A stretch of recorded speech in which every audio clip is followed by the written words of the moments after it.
Hello students, welcome to my channel. तो स्वागत है आप सभी का एग्री टू कल्चर फैमिली के इस यूट्यूब चैनल पे। तो आज से हम लोग एजीटीए और शुगर केन सुपरवाइजर एग्जाम के लिए प्लांट ब्रीडिंग की क्लास करने वाले हैं। जी हाँ, आज से हम लोग इस चैनल में प्लांट ब्रीडिंग की क्लास करने वाले हैं, जो कि यूपी ट्रिपल एससी एजीटीए और शुगर केन सुपरवाइजर एग्जाम के लिए रहने वाला है।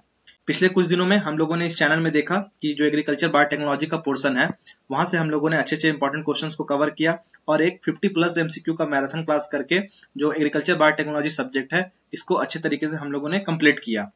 और जो नेक्स्ट सब्जेक्ट है वो है प्लांट ब्रीडिंग। प्लांट ब्रीडिंग के हम लोग इंपॉर्टेंट क्वेश्चंस को देखेंगे एमसीक्यू के फॉर्म में, कंसेप्ट को समझेंगे, इंपॉर्टेंट पॉइंट्स को देखेंगे और इस तरीके से इस सब्जेक्ट को भी हम लोग कंप्लीट करेंगे।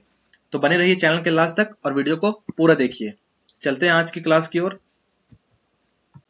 तो ये रहा आज का पहला question, which of the following is known as the carrier of genes. तो यहाँ पर पहला क्वेश्चन पूछ रहा है इनमें से किसे जीन का वाहक माना जाता है। ऑप्शन है, option number A allele, option number B DNA, option number C RNA, option number D chromosome. तो इनमें से कौन सा है जो कैरियर ऑफ जीन्स के नाम से जीन का वाहक माना जाता है।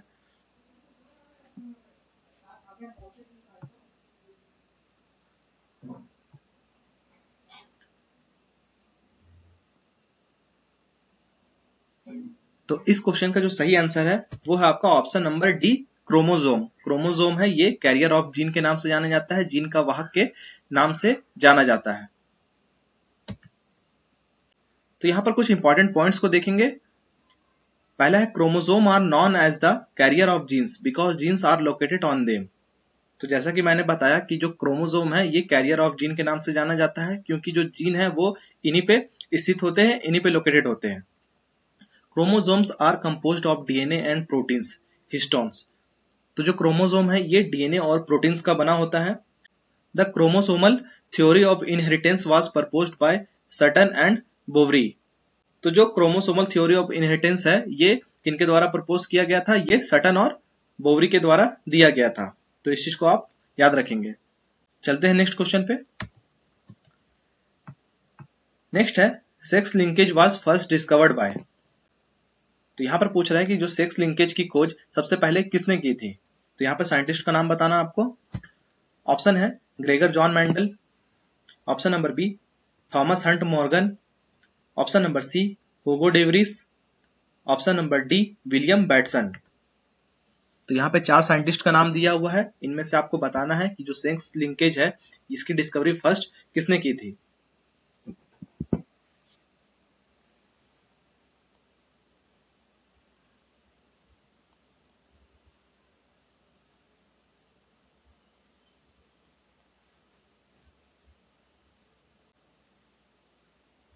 तो इस क्वेश्चन का जो सही आंसर है वो आपका है option number B Thomas Hunt Morgan. तो जो मॉर्गन है इनके द्वारा सबसे पहले सेक्स लिंकेज को खोजा गया था, इसकी डिस्कवरी की गई थी। Thomas Hunt Morgan first discovered sex linked inheritance in 1910। तो 1910 में थॉमस मॉर्गन के द्वारा इसकी डिस्कवरी की गई थी। He demonstrated it in the fruit fly Drosophila melanogaster. और उन्होंने यह खोज जो है वो फ्रूट फ्लाई में किया था, इसकी डिस्कवरी फ्रूट फ्लाई में किया गया था। कौन? Drosophila melanogaster. His work provided evidence for the chromosomal theory of inheritance. और एक तरह से देखा जाए तो इसकी डिस्कवरी करके जो क्रोमोसोमल थ्योरी ऑफ इनहेरिटेंस है इसको भी समर्थन दिया। उसके बाद है he received the Nobel prize in physiology और medicine in 1933 for his contributions of genetics. और उन्हें आनुवांशिकी जो जेनेटिक्स है में योगदान देने के लिए 1933 में नोबेल प्राइज भी मिला फिजियोलॉजी और मेडिसिन के क्षेत्र में। तो इस पॉइंट को भी आप याद रखेंगे। नेक्स्ट है removal of anther from a flower is known as. तो इस क्वेश्चन में पूछ रहा है फूल से परागकोश जो एंथर है को हटाने की प्रक्रिया क्या कहलाती है। Option number A bagging, option number B emasculation, option number C detasseling, option number D pollination. तो यहाँ पे क्वेश्चन को ध्यान से पढ़ेंगे। जो फ्लावर है उसमें से एंथर जो परागकोश है उसको हटाने का जो प्रक्रिया है वो क्या कहलाता है।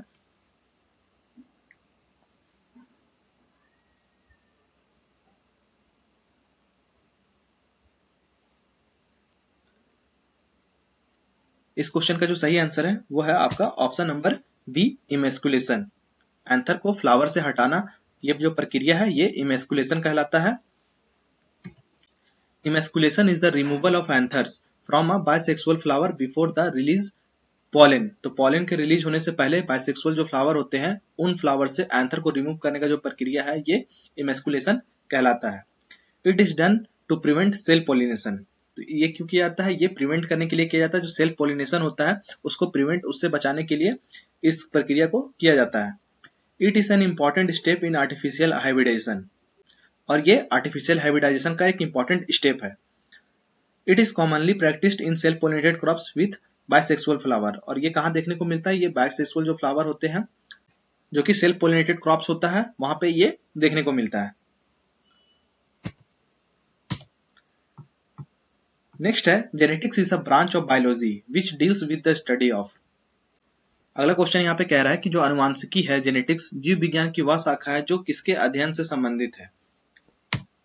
Option number A photosynthesis, option number B heredity and variation, option number C respiration, option number D evolution only.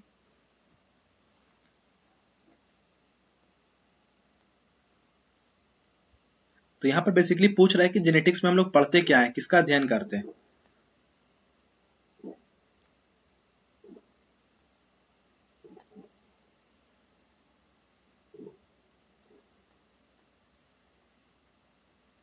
तो इस क्वेश्चन का जो सही आंसर है वो है option number B heredity and variation. तो जो जेनेटिक्स है ये एक बायोलॉजी की ब्रांच है जहां पर हम लोग हेरिडिटी और वेरिएशन के बारे में पढ़ते हैं। तो यहाँ पे कुछ इंपॉर्टेंट पॉइंट है, इसको भी आप लोग याद रखेंगे। पहला है फादर ऑफ जेनेटिक्स। तो यहाँ पे बोल रहा है कि फादर ऑफ जेनेटिक्स के नाम से किन्हीं जानते हैं, तो वो है Gregor John Mendel. Gregor John Mendel जो है ये फादर ऑफ जेनेटिक्स के नाम से जाने जाते हैं। उसके बाद है टर्म जेनेटिक्स कॉइन्ड बाय। तो जो जेनेटिक्स वर्ड है, शब्द है, ये किनके द्वारा कॉइन किया गया था? तो इसका जो आंसर है वो है विलियम बैटसन। विलियम बैटसन के द्वारा ये शब्द जेनेटिक्स दिया गया। कब दिया गया? ये 1905 ईस्वी में दिया गया। उसके बाद है फादर ऑफ मॉडर्न जेनेटिक्स। तो यहाँ पे आपको सीधा सीधा क्वेश्चन देखने को मिलेगा कि फादर ऑफ मॉडर्न जेनेटिक्स के नाम से किन्हें जानते हैं? तो इसका आंसर है Thomas Hunt Morgan, TH Morgan. ये एक साइंटिस्ट है जिन्हें फादर ऑफ मॉडर्न जेनेटिक्स के नाम से जाना जाता है। उसके बाद science of heredity and variation. तो जब हम लोग साइंस में हेरिडिटी एंड वेरिएशन के बारे में पढ़ते हैं तो ये किसके अंतर्गत पढ़ते हैं? ये जेनेटिक्स में पढ़ते हैं, जो कि इस क्वेश्चन में पूछ रहा था। उसके बाद है मेंडल्स एक्सपेरिमेंटल मटेरियल। तो जो ग्रेगर जॉन मेंडल है, इनका जो एक्सपेरिमेंटल मटेरियल था वो क्या था? तो वो था पी मटर, जिसका साइंटिफिक बोटानिकल नेम होता है पाइसम सटाइवम। इनके ऊपर ये एक्सपेरिमेंट किए थे।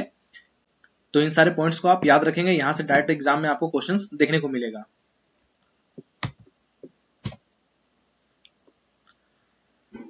नेक्स्ट क्वेश्चन है the word genetics is derived from which language. तो यहां पर पूछ रहा है कि जो जेनेटिक्स वर्ड है, शब्द है, ये किस भाषा से लिया गया है?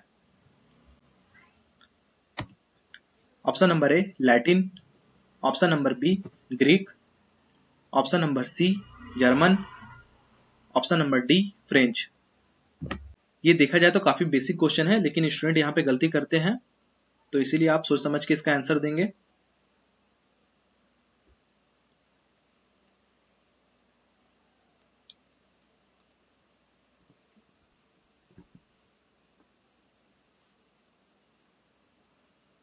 तो इस क्वेश्चन का जो सही आंसर है वो है आपका ऑप्शन नंबर बी। जो जेनेटिक्स वर्ड है ये ग्रीक लैंग्वेज से लिया गया है, ग्रीक के जेनेसिस वर्ड से लिया गया है, जिसका मतलब होता है जेनेटिक्स, और इसका अर्थ होता है ओरिजिन या फिर बर्थ। नेक्स्ट है the term gene was coined bye. तो जो जीन है, जीन शब्द, इसको किसने दिया था? Option number A Gregor Mendel, option number B William Johnson, option number C William Bateson, option number D Thomas Hunt Morgan. तो यहाँ पे जितने साइंटिस्ट का आप नाम देख रहे हैं, इनको आप अच्छे से याद कर लीजिएगा, क्योंकि ये साइंटिस्ट है जो प्लांट ब्रीडिंग में आपको हमेशा देखने को मिलेगा। आपको हर क्वेश्चन में, हर एक्सपेरिमेंट में लगभग ये सारे साइंटिस्ट का ही नाम आपको देखने को मिलेगा।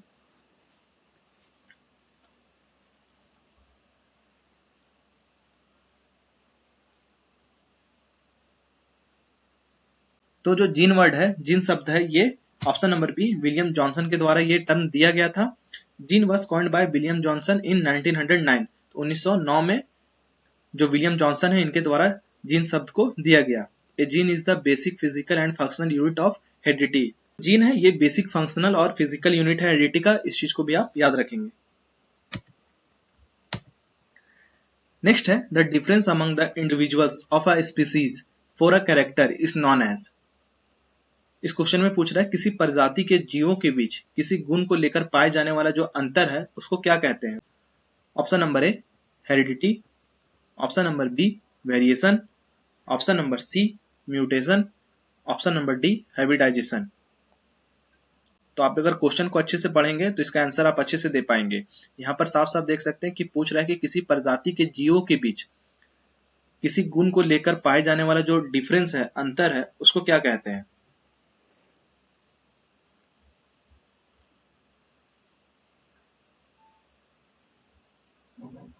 तो इस क्वेश्चन का आंसर हो जाएगा आपका ऑप्शन नंबर बी वेरिएशन। जो डिफरेंस देखने को मिलता है, जो वेरिएशन देखने को मिलता है दो स्पीसीज के बीच में, इंडिविजुअल स्पीसीज के बीच में, वो वेरिएशन कहलाता है। इसका जो सही आंसर है वो है option number B. Variation refers to the difference in characteristics among individuals of the same species. किसी एक ही स्पीसीज के इंडिविजुअल्स में किसी कैरेक्टर का डिफरेंस देखने को मिलता है तो वो वेरिएशन कहलाता है। It may arise due to genetic factor, environmental factor और देयर इंटरेक्शन। और ये जो है किसी कारण से भी हो सकता है, चाहे वो जेनेटिक फैक्टर हो, चाहे इन्वायरमेंटल फैक्टर हो, या फिर किसी तरह का इंटरेक्शन हो जिसके द्वारा ये वेरिएशन देखने को मिलता है। Variation is the basis of natural selection and evolution. तो वेरिएशन ही एक आधार माना जाता है नेचुरल सिलेक्शन और जो एवोल्यूशन है इसका एक अगर बेसिक आधार बोले तो वेरिएशन ही माना जाता है। नेक्स्ट है which of the following variation is temporary and not inherited to the next generation. तो इस क्वेश्चन में पूछ रहा है इनमें से कौन सा बदलाव अस्थायी है, टेम्पोररी है और अगली पीढ़ी में नहीं जाता है। Option number A genetic variation, option number B environmental variation, option number C mutation, option number D recombinational variation. तो अभी हम लोगों ने वेरिएशन को देखा, उसके बाद यहाँ पर पूछ रहा है कि टेम्पोररी वेरिएशन बताना है कि अस्थायी बदलाव जो कि जो नेक्स्ट पीढ़ी है, नेक्स्ट जनरेशन है, वहां पे ये ट्रांसफर नहीं होता है। हो भी सकता है, नहीं भी हो सकता है, ऐसा कोई कंपलसरी नहीं होता है कि इस जनरेशन में देखा जा रहा है तो उसके आने वाले ऑफस्प्रिंग में भी ये वेरिएशन देखने को मिलेगा।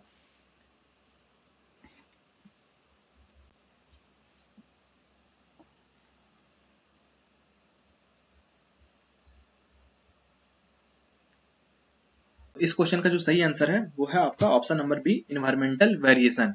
ये जो टाइप है ये एक तरह का टेम्पोररी वेरिएशन देखने को मिलता है जो कि नेक्स्ट जनरेशन में ट्रांसफर नहीं होता है। Environmental variation is caused by external factor such as climate, nutrition, temperature and soil condition। तो जो एक्सटर्नल वेरिएशन है ये आपको एक्सटर्नल फैक्टर के कारण देखने को मिलता है, चाहे वो क्लाइमेट के कारण, न्यूट्रिशन फूड वगैरह के कारण, टेम्परेचर के कारण, सॉइल कंडीशन वहाँ का जो इन्वायरमेंट है उसके कारण, ये सारा फैक्टर इसमें इंक्लूड होता है। It is generally temporary and non heritable, so it is not pass to the next generation. और ये टेम्पोररी वेरिएशन होता है, नॉन हेरिटेबल होता है, अगले जनरेशन में जाने का चांसेस नहीं होता है। It affects only the phenotype of an organism not the genotype. और जैसा कि इस पे एक्सटर्नल फैक्टर काम करता है तो ये जो है फिनोटाइप में चेंजिंग देखने को मिलता है, उसको अफेक्ट करता है, ना कि जो अंदर जेनेटिक मटेरियल है या फिर जीनोटाइप होता है उसको अफेक्ट करने का काम नहीं करता है। नेक्स्ट है the transmission of characters from parents to their offspring is called. तो यहाँ पे पूछ रहा है कि माता पिता से उनकी संतानों में लक्षणों का स्थानांतरण क्या कहलाता है। जब किसी कैरेक्टर का अपने पेरेंट से ऑफस्प्रिंग में ट्रांसफर होना क्या कहलाता है। Option number A variation, option number B heredity, option number C mutation, option number D evolution.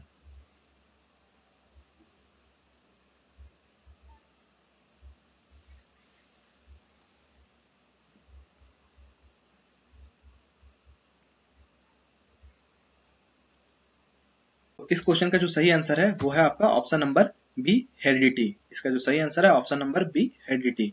जब किसी पेरेंट से कोई कैरेक्टर जो है उसके ऑफस्प्रिंग, उसके संतान में जाता है तो ये हेरिडिटी कहलाता है। नेक्स्ट है heredity is the transmission of genetic characters from parents to offspring.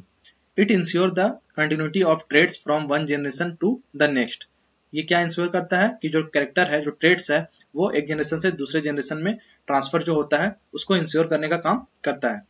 The units responsible for heredity are genes located on chromosome, और इसके लिए जो रिस्पॉन्सिबल होता है वो होता है जीन जो लोकेटेड होता है कहाँ पे, क्रोमोसोम पे। The study of heredity and variation is called genetics. तो जैसा कि हम लोगों ने पिछले क्वेश्चन में देखा कि हम लोग जेनेटिक्स में क्या पढ़ते हैं, हेरिडिटी और जो वेरिएशन है इसकी स्टडी हम लोग जेनेटिक्स में करते हैं। नेक्स्ट है who give the concept of genotype and phenotype. तो यहाँ पे जो कंसेप्ट है जीनोटाइप और फिनोटाइप को किसने दिया? Option number A Gregor Mendel, option number B William Johnson, option number C William Bateson, option number D Thomas Hunt Morgan.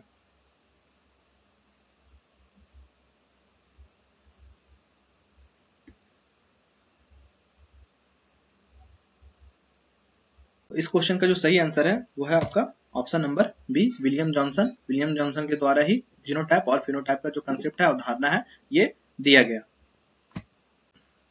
Next है one gene one enzyme hypothesis was given by.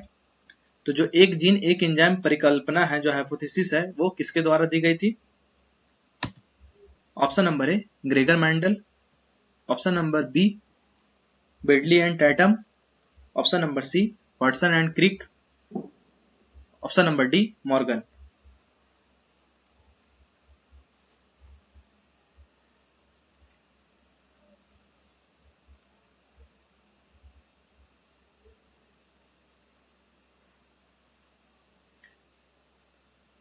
तो इस question का जो सही answer है वो है आपका option number B Beadle and Tatum के द्वारा 1941 ईस्वी में जो वन जीन और वन एंजाइम है, ये हाइपोथेसिस दिया गया था। नेक्स्ट है a zygote formed by the fusion of two gametes having identical alleles is called. इस क्वेश्चन को ध्यान से समझेंगे कि समान एलील वाले दो गैमेट्स के मिलन से बनने वाले जाइगोट को क्या कहा जाता है? Option number A heterozygous, option number B homozygous, option number C hybrid, option number D hemizygous.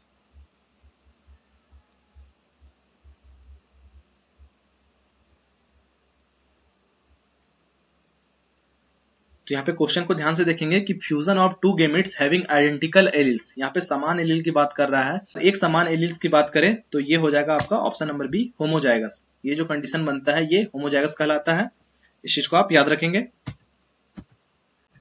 Next है the external and morphological appearance of an organism is called.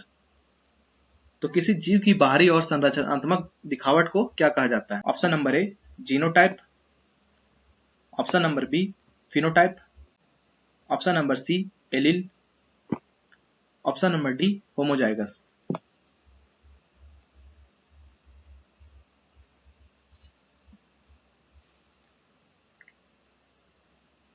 तो अगर एक्सटर्नल मॉर्फोलॉजिकल अपीयरेंस की बात करें तो ये हो जाएगा आपका फिनोटाइप, और अगर इंटरनल बात करता तो वो होता आपका genotype. Phenotype refers to the external and observable characteristics of an organism. तो जो ऑब्जर्व कर सकते हैं, जो एक्सटर्नल अपीयरेंस होता है, बाहरी दिखावट होता है, वो फिनोटाइप कहलाता है। It includes traits such as height, colour, shape, size and morphology. Phenotype is influenced by both genotype and environmental factor. तो जो फिनोटाइप है, एक्सटर्नल जो दिखावट है, ये आपका इन्वायरमेंटल फैक्टर से भी चेंज हो सकता है, और जो जीनोटाइप है ये भी इफेक्ट कर सकता है। The term phenotype was introduced by William Johnson in 1909. 1909 में विलियम जॉनसन के द्वारा फिनोटाइप जो शब्द है ये दिया गया। तो ये था प्लांट ब्रीडिंग के कुछ इंपॉर्टेंट क्वेश्चन। आई होप आपको वीडियो पसंद आया होगा। यहाँ पर हम लोगों ने कुछ इंपॉर्टेंट क्वेश्चंस को कवर किया, उसके कंसेप्ट को जाना, कुछ इंपॉर्टेंट वन लाइनर्स को देखा। तो आई होप आपको वीडियो पसंद आया होगा। ऐसे ही अगला पार्ट को देखने के लिए क्लास में बने रहिए, चैनल को सब्सक्राइब जरूर कर लीजिए, और अगर वीडियो पसंद आया हो तो वीडियो को लाइक कीजिए और कमेंट सेक्शन में कमेंट जरूर कीजिए। Thank you.